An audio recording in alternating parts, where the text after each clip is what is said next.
it may be that they sell a particular product and it's on the social channels like TikTok or Instagram or the like, where you can go viral very quickly and you can sell a lot of, you could get an order, get 600 orders in a day. So if you're doing it yourself and you've got a small facility, that puts massive strain on your business and on your team. Whereas obviously working with a company like IFGlobal, we're able to accommodate those sorts of spikes in order volumes. Welcome to the Real eCommerce podcast, your go-to for straight talk and smart tips from the world of online retail.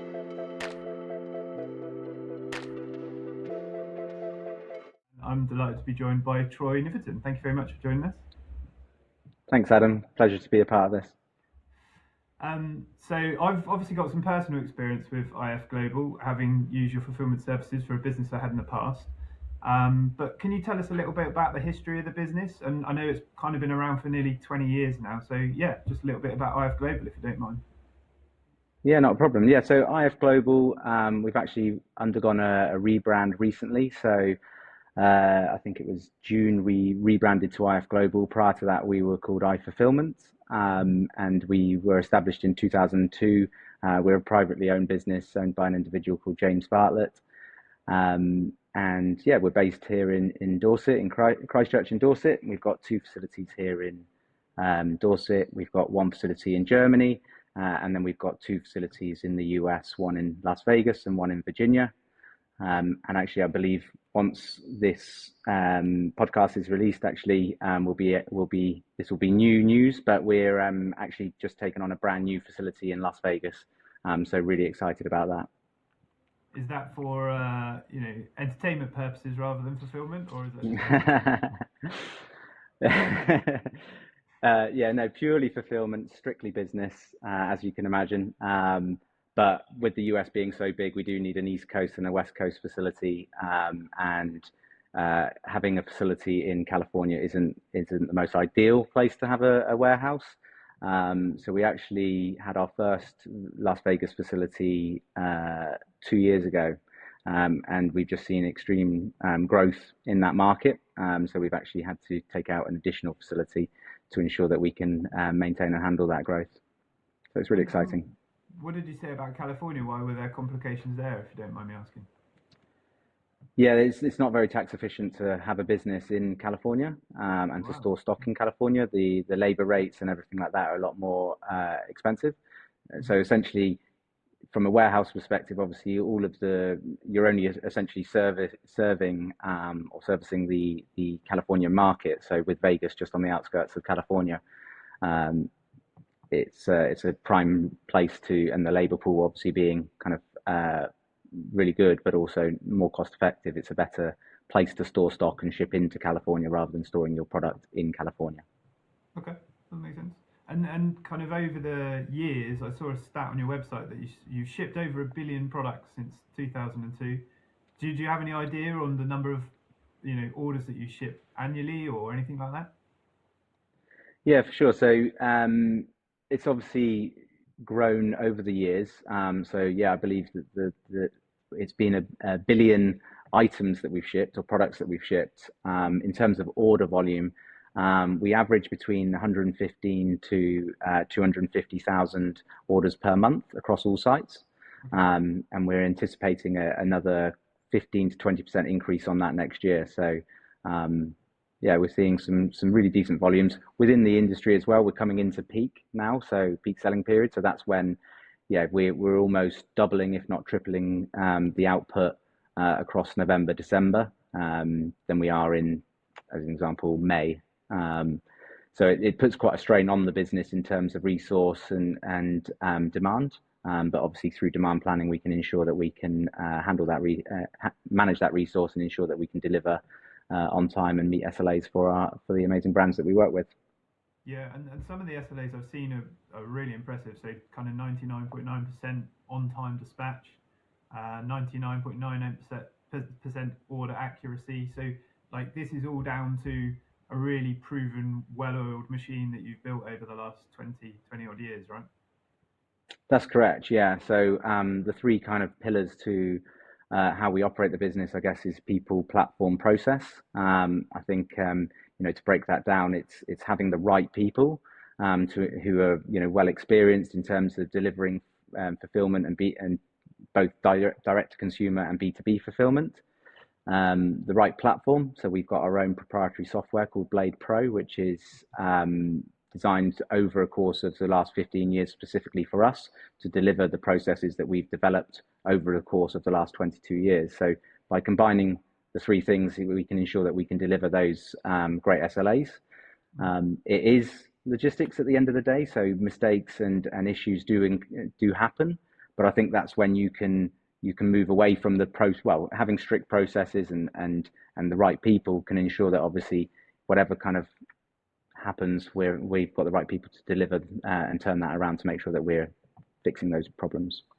Yeah, I think that 3Ps is a lovely thing to have, isn't it, for everybody to align on.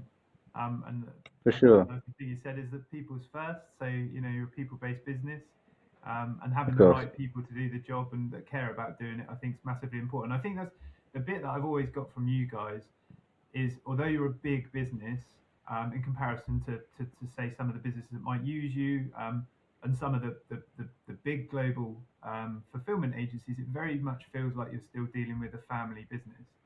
And I think that's a really lovely thing to do. A small family business, although you've got massive scale. That's the feeling I kind of get when I sort of worked with you in the past. Good. That's exactly the feeling that we want our brands to have. And ultimately it all stems from James. It is a family-owned business, and James can pick and choose the right customers and make sure that we're bringing on customers that accept that this is a partnership. We want to make sure that we're able to deliver for the brands that we work with and support their growth. And then, like I say, it's logistics, so things will go wrong. So by having a strong partnership enables you to fix those problems together and ensure that we're able to support the brands to grow and scale and move into new markets, etc. And I've seen again on your site you're lucky to work with brands like Fitbit, ESK Skincare, and I think some of the other things that people don't see is that you can actually do a bit of reworking for some products in-house, right? So they can have different products shipped in more like their raw format, and you can kind of rework and repackage them into more consumer-facing consignments to send out. Is that right? Yeah, that's correct. Yeah, so all of our facilities have a reworking kitting area. So that enables us to, like you've described, kind of manipulate products to finish them to create put them into their finished format. It might be subscription boxes, it might be gift sets, it might be relabeling to make sure that they're compliant for, say, for instance, we've got a load of product that we're sending into the EU. So, for instance, we did this with Bondi Sands, where they had a lot of product that needs to be relabeled in order to be EU compliant. So we would, relabel all those products and send them into the EU so they're compliant. It may be that there's specific calendars or gift sets for retailers ready for Christmas. We would obviously build those boxes, build those gift sets ready to send in and palletize and put into the retailers like Boots, Superdrug, and the likes. Yeah, that does make it feel like you're an extension of their team, doesn't it? Because not only are you like storing it, pick, pack, and dispatch, you're actually there kind of curating the products with them and making sure that they're fit for purpose, fit for market. So those are all kind of like services on top of what you'd expect to just get from a fulfillment agency, right? Yeah, definitely. We do things quite different here, I think. So the background of the business is that it's founded by James, but actually James's dad formerly set up and established a distribution business called Condor. So obviously within a distribution business, you're purchasing the products and the brands, you're owning that stock and selling into retailers. We're essentially, what we're trying to achieve here at IFGlobal is a distributor model without owning the stock. So essentially, as a brand, you can send in the product to us, we can store the product, we can rework the product, we'll send it into retailers, we'll help support getting product into retailers. We've got our own Amazon agency called Amplify, which will help support Amazon growth and marketplace growth for the brands. If you want, bespoke packaging, we can obviously source that for you on behalf of the brand, etc., to ensure that we're able to, truly be an extension of the brand. And I guess a one-stop shop, which I'm not really a massive fan of that terminology, but that's essentially what we're trying to achieve. I think if you're a retailer, it's perhaps what can you give to a trusted partner to do that allows you to focus on other areas of the business to help you grow. So, and also, Yeah, if you're going to work with something like Amplify, it's shortcutting the way to make that market work or that advertising in that market work better than doing it yourself. You know, maybe employing people, maybe not getting the right person to do the job first time and re-employing. There's lots of kind of hurdles that you do by going into new markets and new advertising channels where you just yeah, waste money, waste time, and I guess it's yeah. better that you get that right first time by using something like Amplify, right? Yeah, of course. And it's worth noting that the majority of the customers we work with are small to medium-sized businesses. So probably an average of kind of 10 employees, or something along those lines. So, you know, within, if you've got a business that's a scaling business and you've got a small number of employees, everyone's wearing lots of different hats. So if we can obviously take that burden away from the brands and support them in certain areas such as, you know, marketplace management with Amplify, or managing their rework and kitting, and ensuring that supporting them operationally through the distribution element and logistics part of their business, you know, that frees up their time so that they can focus on the product development, sales, and marketing, which are kind of the areas in which can enable them to scale and grow, which obviously supports both parties.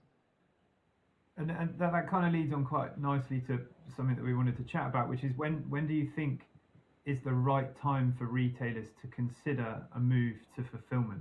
Is there like a Mm. benchmark number of orders? Is there a SKU count? Is there a number of territories? When do you think is the best start to or best time to start those early conversations about moving to third party fulfillment? Yeah, I think it obviously depends on the brand, and the setup of that brand. Because, you know, I speak to people who are one man shops, or one man bands rather, that simply, you know, they've got a 9 to 5 job, but they also sell a product on the side. So in those circumstances, probably the tipping point is maybe 300 orders a month, because that's about 10 a day. So packing 10 orders a day doesn't maybe seem that much, but if you've got a 9 to 5 job, to then come home, to then pack them, to then dispatch them, you know, take them to the post office, etc., can be quite time consuming. So for that sort of scenario, I'd say about 300 orders a day. Sorry, 300 orders a month.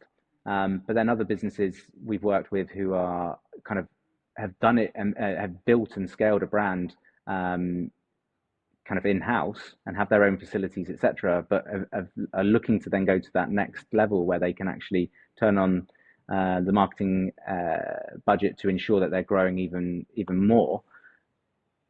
They are obviously kind of they're blocked by the size of their current facilities. So that's when they would actually look to us to then take on their operational side of things, where they can focus on sales, marketing, and product. And then obviously get access to our, you know, we've got 200,000 square foot of warehousing here in the UK, 50,000 in Germany, and in excess of 200,000 in the US. So, you know, that gives them the platform and the space to be able to scale at all levels.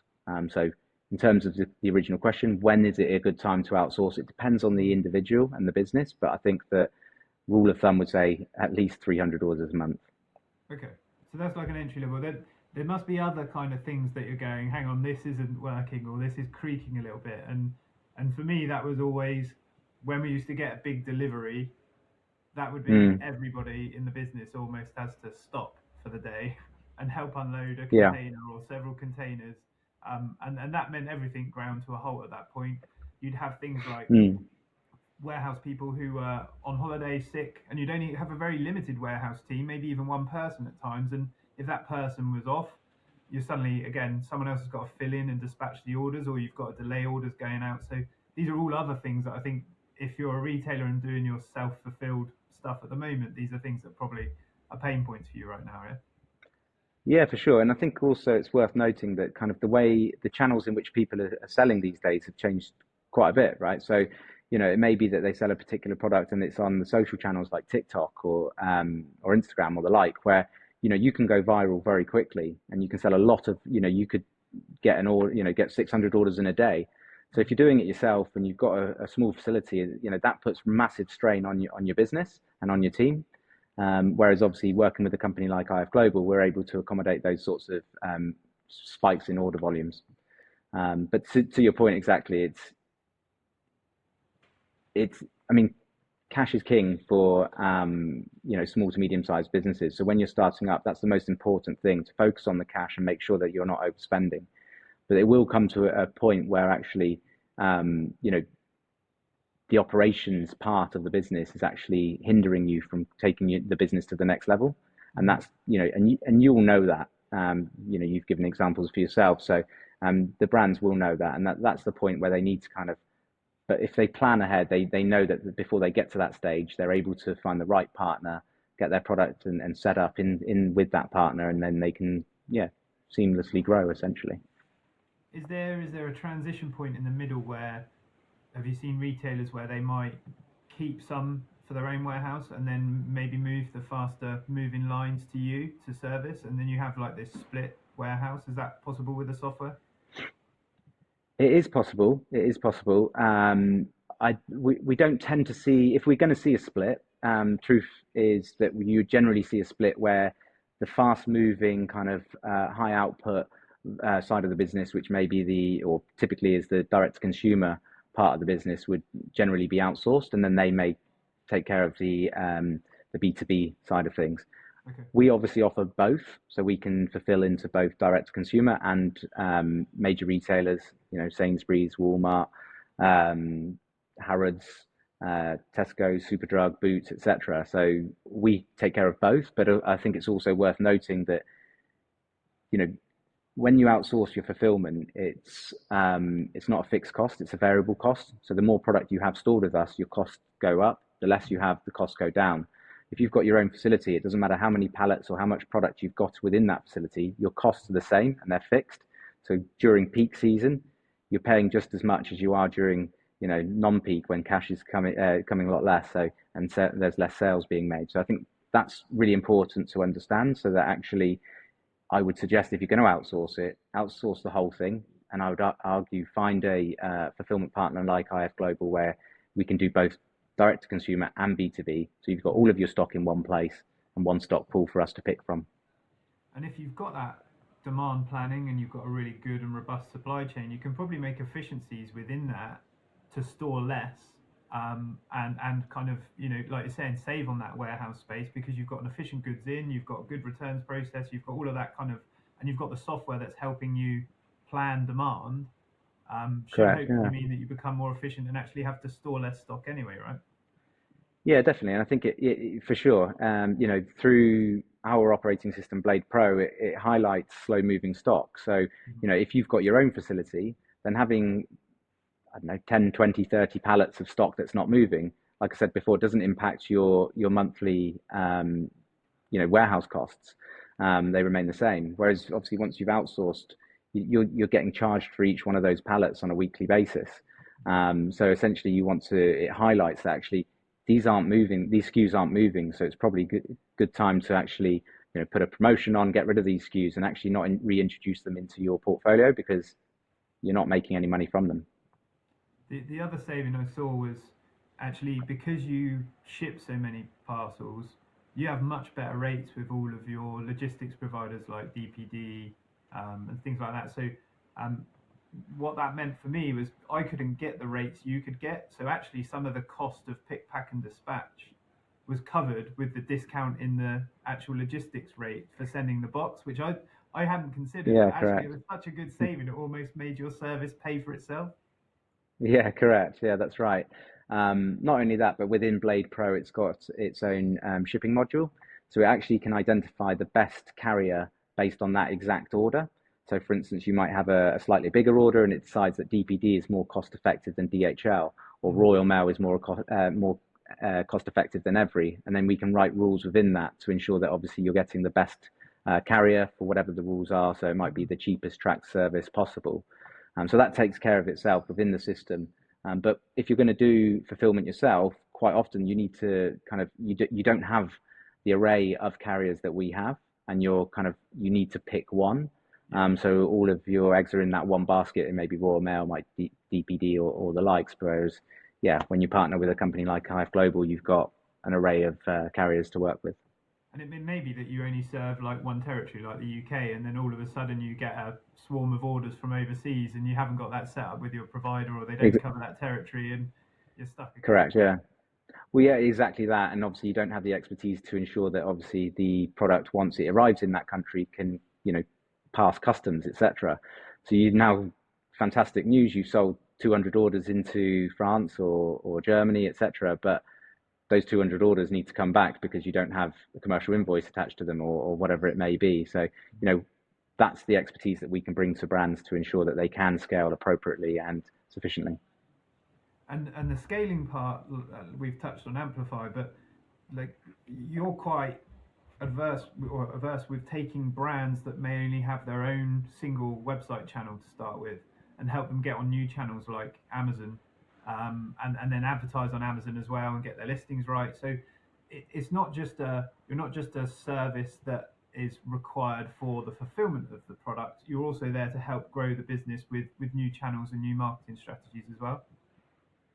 Yeah, that's right. Yeah, so I'd say that 98% of our brands are on Shopify. So the way in which Shopify's advanced, so that as an example, I mentioned TikTok earlier. TikTok Shop flows through Shopify, so you can sell orders on TikTok Shop, which then flow through Shopify into Blade Pro, which is so that we can receive those orders. So as you enter into new markets, or even in obviously domestic markets, we can obviously guide you and support you in terms of getting your product into new marketplaces, new platforms, which are going to support the growth and increase sales for you, and give you that structure that we can obviously support that growth and that scalability for the brand. We also work with a lot of partners where we can support both international growth. So it might be compliance, might be tax, might be setting up a business in the US or in the EU, etc.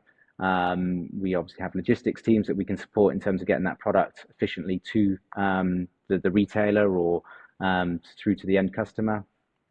So yeah, we've got obviously a huge partner program which enables us to support in various different ways. And you touched on it there, but are there a lot of brands that you've helped scale in terms of geography, like territory? So you have started in one territory and then expanded to others because you've got that fulfillment structure in place? Yeah, correct. Yeah, so it's so we've supported brands scale both internationally, but also, so for instance, we had or have Surrey toothbrushes. They started with us in the UK, launched with us from zero sales to now a well-known household brand. They launched in the US with us also. And we've got brands that operate, in our UK facilities, EU facilities, and US facilities. We've also had brands that would come into our German facility, as an example, and then move into our US and then our UK. So most definitely, it's definitely a huge bonus to have a fulfillment company or a fulfillment partner that has these facilities, multi-site and multi-global site, to support that growth. Yeah, and I think obviously if you're having your product made outside the UK, you can be more efficient in terms of tax and import duties if you send them directly to the warehouse for that geography. So, if you're selling into the EU, you would send it to the German warehouse and obviously straight to America for the US rather than import and export complexities with the UK, right? Yeah, that's correct. Yeah, the last thing you want to be doing is importing product from the Far East, as an example, into the UK, unloading those containers, and then repalletizing product to then send into the EU or wherever. Not just because it's not cost effective from a duties and customs perspective, but also there's a cost implication for every touch point that is associated to that product. So, ensuring and enabling the production facility to then send directly into your fulfillment facility ensures that obviously it's most cost effective approach to fulfilling orders. Once you get to that stage, obviously recently there's the US de minimis that's obviously changed. So that's obviously massively impacted our customers. So previously we would actually recommend, if the order is less than $800, that actually it's a good way in which to grow in the US market is to actually send your product from the UK facility into the US. and it enables you to kind of get a better understanding of the US market, get your name out there, get the brand out there, but also understand where are your customers? Are they on the East Coast, the West Coast, Central US, etc. And that can then help define where to put the stock once you're ready to move in country.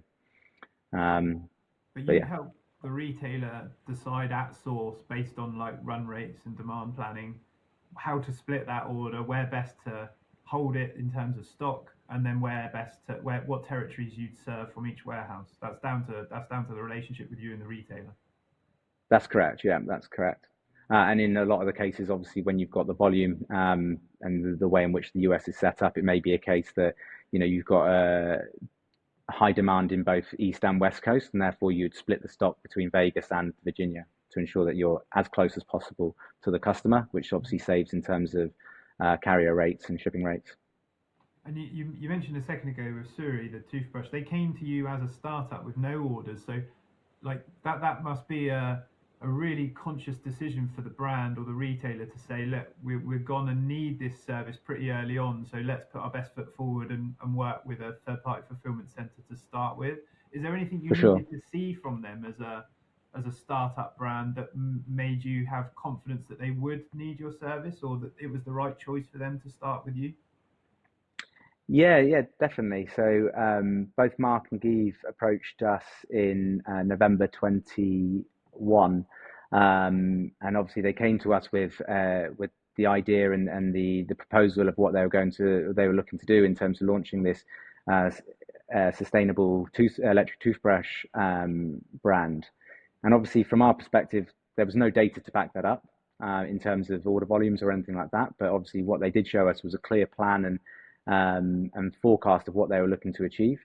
And they were extremely convincing, and therefore we welcomed them on board. And in fact, they pre-sold about 5,000 toothbrushes ready to launch in May 2022 when they finally got the product into the UK.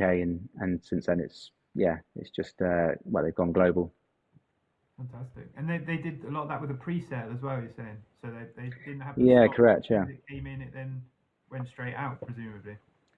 That's correct. Yeah. So, and again, another way in which a business and the brand, if you've got a product that you believe to be to sell, in high volume, there's lots of great platforms in which you can get your product listed, which enables you to kind of pre-sell that product. So when it does land and it does arrive in country, that you can then obviously you've got, however many hundreds and thousands of orders ready to fulfill.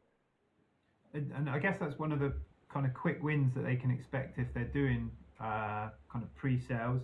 What quick wins would you think people will get from moving to third-party fulfillment straight away? I mean, obviously there's the kind of reduced need for headcount in their own warehouse and managing staff and time and complexities. Returns was always a big thing for us to manage. So making sure people had the stock back. Was it resellable, or was it does it go into a seconds bin? So those for me were quick wins when we worked together. Are there any others that you see clients appreciating straight off the bat? I think there's two main areas. I mean, obviously, essentially, from what you've just described, the founders and the entrepreneurs that set up these businesses, I think when they set up these brands, they didn't set them up to think that actually they're going to have to be head of operations and kind of in the thick of it in terms of, like you say, returns and unloading containers and probably not what they enjoy doing, right? No, exactly, right. So they enjoy and they've developed a fantastic product, but it's also probably not the only product that they want to create or develop. And also they love sales and marketing in terms of seeing those numbers come in and those orders come in. So I think the clearest thing is that there's a neglect to those sorts of things, the revenue drivers, and actually the focus, because of urgency, is placed on the operational side of things. So we can obviously relieve them of that and actually give them their time back so they can focus on growing sales, focusing on new product and marketing initiatives that are obviously looking to develop and grow sales also. So immediately you can expect to see an increase in and spike in terms of the sales based on efficiently spending your time on those areas of the business. And yeah, so I'd say they're the main things, but I'd also say that, we've got 22 years of logistics and fulfillment expertise. They don't. So when it comes to new product, new carriers, new services, new rates, new options, new partner initiatives, they've now joined essentially a club which enables them to gain access to those insights. And through the account management team, we can support them in understanding the best ways in which to do things and processes, etc., to kind of enable them to then scale. So it's given them the platform to then grow, but also the time in which to develop and spend to invest in growing the brand itself. One thing I used to love when I first started my first e-commerce business was you'd wake up in the morning and you'd be like, how many orders have come in overnight? It used to be so exciting to see, orders come in from what you were selling without, I mean, obviously there's effort with the marketing and everything else has gone into it, but literally no effort and people have bought your product overnight. The next biggest Yeah. bit of excitement when we worked for Fulfilment was how many orders have been, effortlessly sent out the door with no effort on our part. So you've got these two mechanisms that used to give me a bit of a wow factor, which was how many orders have come in and then also how many have gone out with almost what seems like minimal effort.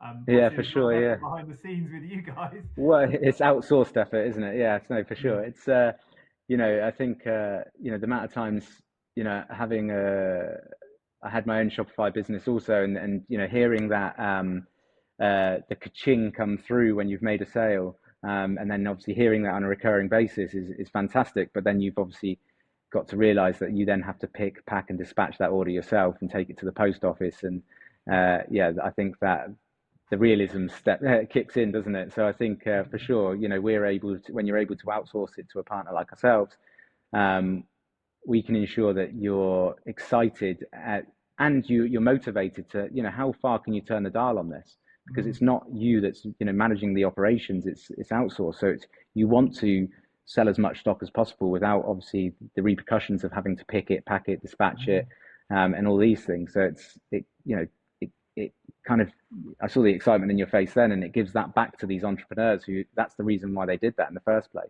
Absolutely. The limiting factors are gone then, aren't they? The things that were holding Exactly. you back are not in the way anymore. Exactly. And from my perspective, in terms of the senior business development manager here at IFGlobal, it's I speak to brand owners every single day, and relieve the pressure of ensuring or give them a solution that enables them to grow and expand their business. And it's a real honor, in truth, to see them. So they're so passionate about their brand and their product and their plans for the brand and the product. So they appreciate, hence why we're having the conversation in the first place, that there's a blocker to them achieving their goals and their dreams. And we're able to support them and assist in terms of enabling them to go to the next step in terms of achieving their goals. Fantastic. So when people do move to you, or maybe before they move to you, they've probably got some kind of blockers in their head as to what might be some of the problems of moving to third-party fulfillment. What would you say are some of the biggest challenges retailers face when they go from their own warehouse, or even, like we're saying, 300 orders, some people might be doing that at home, but moving from whatever their facility is now and their processes now to move into your systems and processes? Yeah, I think it's exactly that. It's the change of process, right? So, if you're managing your own facility, or you're doing 300 orders a day, 300 orders a month, or whatever, you can dictate if which order to prioritize over another. Now you do have that option with us, but it's slightly more. It's not just a case of shouting down to someone on the in your warehouse to stop doing what they're doing and move to another thing. It's a little bit different to that, right? So I think they feel like they're potentially going to lose control of that and move into a more rigid format, and rigid processes which are going to kind of, computer says no, and that can be the case. There are 3PLs and fulfillment companies which are very rigid like that.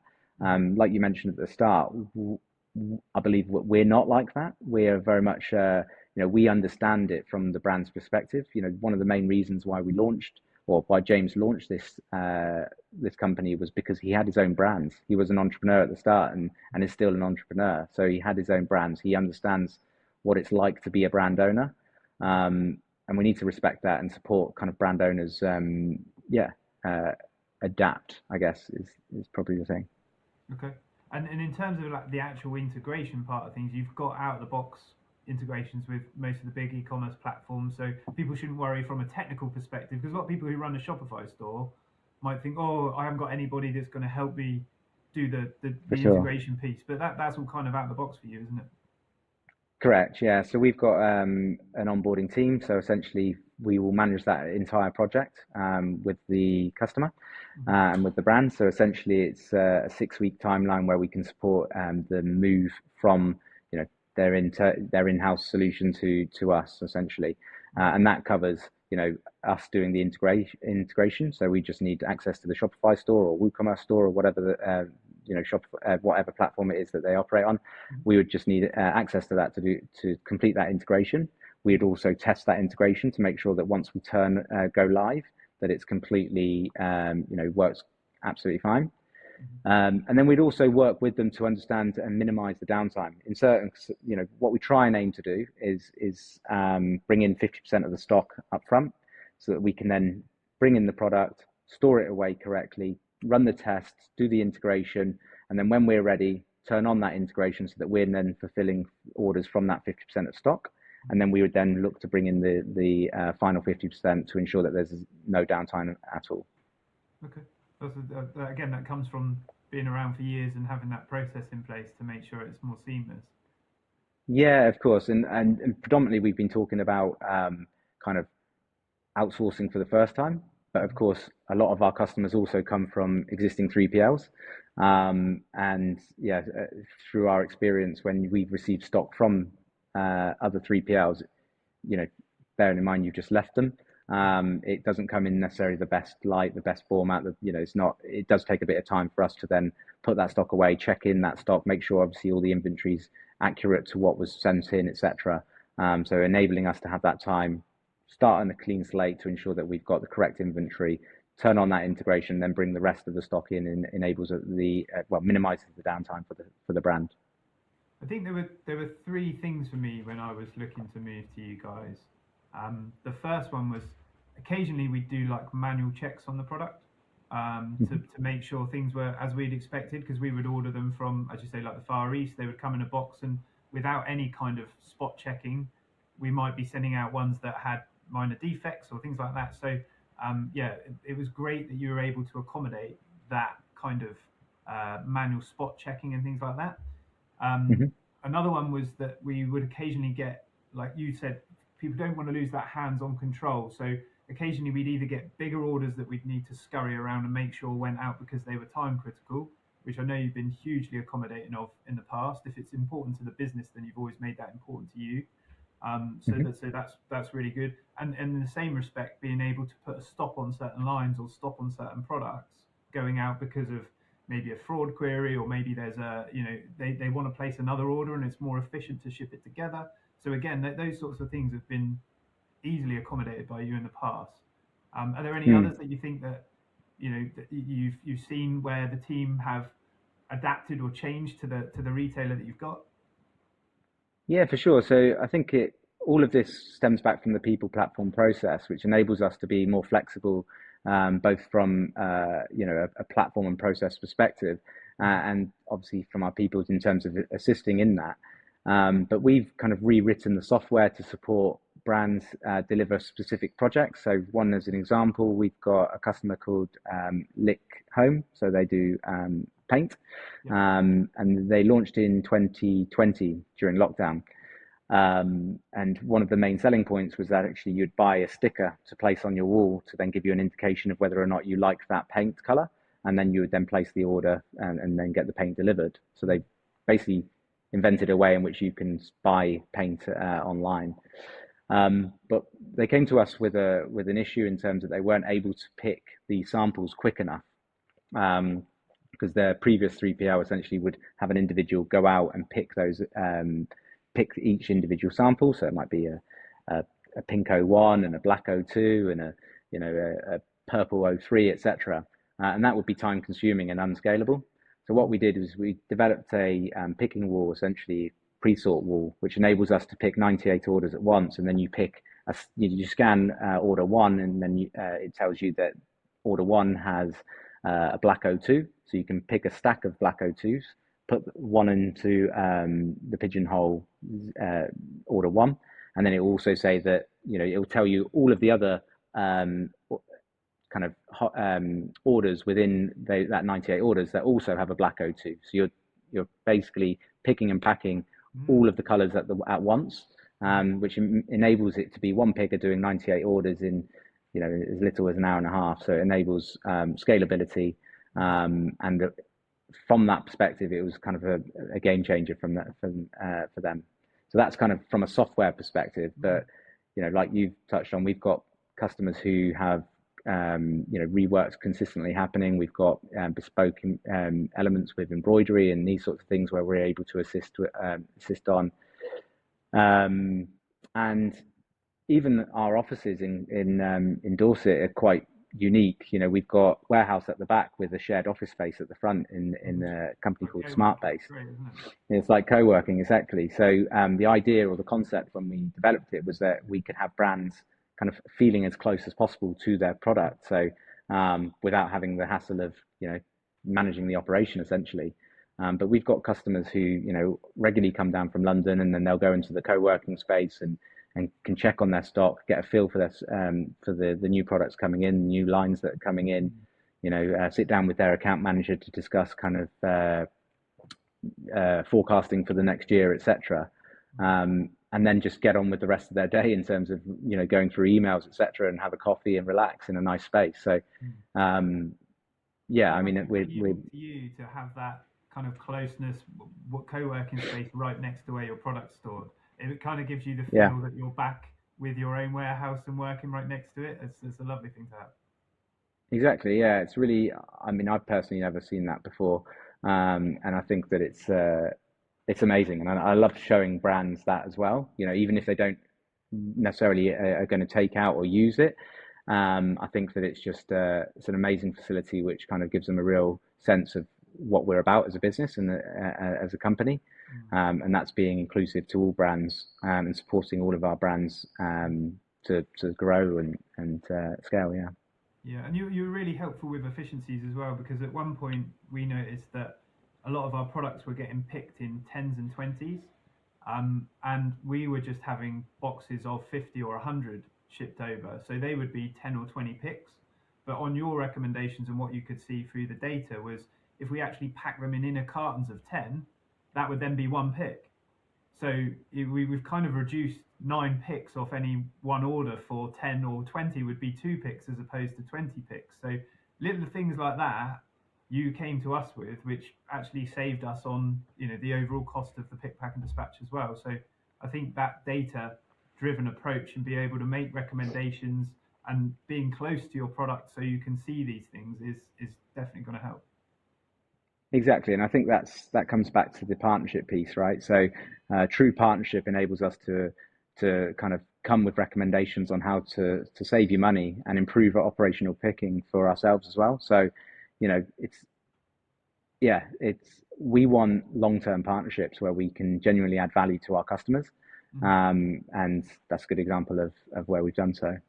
Yeah, and we've talked a lot about people in the process, but Blade, the platform itself, that's where all the insights are driven. That's where it all comes from. That's kind of like the brains of the operation. That does all of your routing through the warehouse. It does all of your demand planning, everything. It's kind of like the central piece of software. Yeah, correct. So everything is powered via Blade Pro. So it ensures that, and that's across across the globe. So all sites are powered via Blade Pro, and that, like I say, it dictates and ensures that we're taking the best picking option to ensure that we're reducing the picking times so that we can, effectively, ensure that we're picking the right product in the right times and reduce the time it takes to pick the product, etc., and get the orders out. Makes us more efficient. It ensures that we're picking the correct product as well. So, no one ever wanted to receive the wrong product, but we're in a day and age now where actually, with unboxing experiences and online reviews, etc., that if you receive the wrong product or your product arrives late, it's immediately there's a complaint online or a video that's highlighting how poorly packaged it is, etc. But on the flip side, how quickly they've received it or how beautiful it looks within the unboxing experience. So, Blade ensures that we can deliver the right products at the right time and hit those SLAs that are kind of described at the start. But also, from an operational perspective, as we add in more humans to the operation, Blade basically just shows them what to do and just drives them in terms of where to go, where to pick from, how many to pick from each location, etc. So yeah, it's a fantastic piece of software. It's how it's adapted over time as well, because like it started with barcode scanning, and then you'd scan the barcode and then it would show a picture, and then that's when now different instructions can come in on a per SKU level. So if we said, with this particular SKU we need you to check every one, like that instruction can come through as part of the pick, right? So how it's evolved over time is kind of a testament to how the business has grown over the last 20 odd years. Yeah, exactly. And I think on that piece as well, it's also, the demands from our customers has changed in terms of what they're asking from Blade. So they now want, it's not just an operational tool which enables our staff to pick and pack orders accurately to the right level and in the right packaging, etc. It's a tool that our customers and partners can use to understand more about their products and their sales and their inventory and forecast planning, etc. So it's yeah, so it's fantastic in that respect. When we go into a business, we quite often try and understand what is the central piece of business software. Often it will be like an ERP or a warehouse management system. Sometimes it's the website. But really, if you kind of invest in Blade being that central piece of software and consider all the other channels that run from it, like your Amazon channel or your website, they kind of feed from that master system, then it makes sense that that's the place you invest all your time. You get all your inventory right, you understand your sales data, all of that sort of stuff is harvested in there. And so much so now, I think that Blade is being sold as its own unique software product to other warehouses. Is that right? Yeah, that's correct. Yeah, so the concept and the idea is that we've separated Blade as a standalone solution now. So obviously it's tried and tested in terms of being put into new locations worldwide as part of IFGlobal. But we've also successfully put the product into brand facilities as well. So the paint company that I mentioned earlier, Lick Home, they also have Blade operating in their manufacturing site. So for their bigger B2B orders, they're actually able to fulfill them themselves directly as it's from painted through to the end customer via Blade Pro. So yes, we're looking to introduce and bring Blade Pro to offer it to brands who aren't ready necessarily for outsourcing their fulfillment, but at the same time are looking for a robust WMS software that can enable them to scale and give them the operational efficiencies that Blade Pro does. Great. So people, process, platform, how do you think is the best way for a retailer to experience that? Is it coming down to see you? Is it going and have a look through the warehouse? Because that was like the big wow factor for me. If you are a small, medium-sized retailer and you're doing all of these things in your own warehouse, and then you suddenly come and see what you're doing on that scale, being as efficient as you are, being a kind of Amazon approved warehouse, all of those things, it's just a transformational visit for me. Is that the best way you think people should come and find out more about you? 100%. Yeah, 100%. As you can imagine from a sales perspective, what we're saying in terms of what we're going to be delivering is near on what everyone else will say as well, right? So it truly is, once you visit us and get an understanding of who we are, what we do, I think that, yeah, like I say, being a brand owner yourself, it may be that you receive product that's not, that needs QC testing, that isn't accurate, it needs rebarcoding, there's a slight, dent on the box or anything like that need, on mass scale that you need fixing. I think through having a good relationship with your 3PL and a good genuine partner in them, that's going to enable them to fix those problems sooner rather than later, enabling you to sell those products faster. And that comes down to, working with the right people, having the right facility that can handle that kind of work, request essentially. And the best way in which you're going to understand that is by visiting us, meeting the team, seeing the facility, and just having a chat over a cup of coffee. Fantastic. So we'll put how to get in touch with you in the comments. Is there any other way that people can find out more about you if they want to just have a look online? Yeah, if you visit our website, www.ifglobal.com, check us out, follow us on LinkedIn, connect with us on LinkedIn, and we don't do pushy sales. So if you have any questions, or any of the viewers have any questions, want to know more about, what we've discussed, or want to learn more about how outsourcing to a 3PL looks like, and even if they're, a year, 2 years away, then just get in touch, have a chat. Fantastic. And we're lucky enough to be doing a joint event in November, aren't we? So if you are in the kind of near Dorset, Hampshire area, then you can come and join us on the 13th of November for the e-commerce meetup that we're doing together. Exactly, yeah. Beer and pizza, so can't go wrong. Yeah, can't go wrong with that. Bring in the crowds. Thanks so much for today. Yeah. I really appreciate it, Troy. Thanks for all your insights. Thanks, Adam. Take care. Follow the Real E-commerce podcast and visit realagency.co.uk for more e-commerce content like this.